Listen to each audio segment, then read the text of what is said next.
ఈ రోజు మనం ఈ వీడియోలో TIA అంటే ట్రాన్సియంట్ ఇస్కిమిక్ అటాక్ అనే జబ్బు గురించి తెలుసుకుందాం. హలో అండి, నేను doctor Yamini Priyanka, consultant neurologist, Ashwini hospital, Yellareddypet.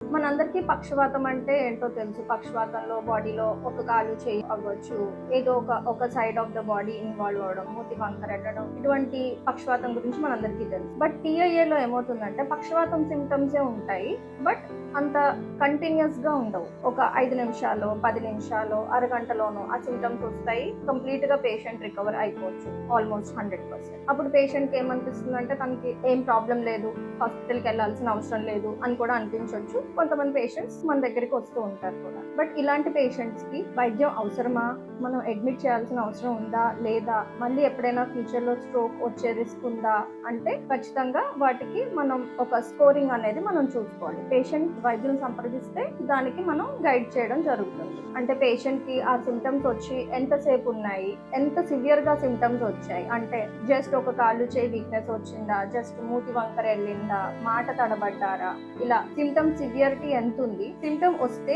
ఎంతసేపు ఉన్నాయి సిమ్టమ్స్, జస్ట్ 5-10 నిమిషాల్లో తగ్గిపోయా లేదా గంటన్నర కన్నా ఎక్కువ ఉన్నాయా, అండ్ పేషెంట్ కి ఏజ్ ఎంత ఉంది, 60 సంవత్సరాలు పైబడి ఉన్నారా, 60 సంవత్సరాల లోపు ఉన్నారా, బీపీ ఎంత ఉంది, షుగర్ వ్యాధి ఉందా లేదా, ఇలా ఇవన్నిటిని పరిగణలోకి తీసుకొని మనం పేషెంట్ కి రానున్న వారం రోజుల్లో 48 గంటల లోపల స్ట్రోక్ వచ్చే అవకాశం ఉందా లేదా అంటే మనం ప్రెడిక్ట్ చేసే అవకాశాలు ఉన్నాయి. సో అందరూ దయచేసి TIA అంటే ట్రాన్సియంట్ ఇస్కిమిక్ అటాక్ అనే సిమ్టమ్స్ వచ్చినప్పుడు నెగ్లెక్ట్ చేయకుండా నియర్ బై హాస్పిటల్ సంప్రదించి వైద్యుల సలహా తీసుకొని మెరుగైన ట్రీట్మెంట్ పొందుతారని ఆశిస్తున్నాను.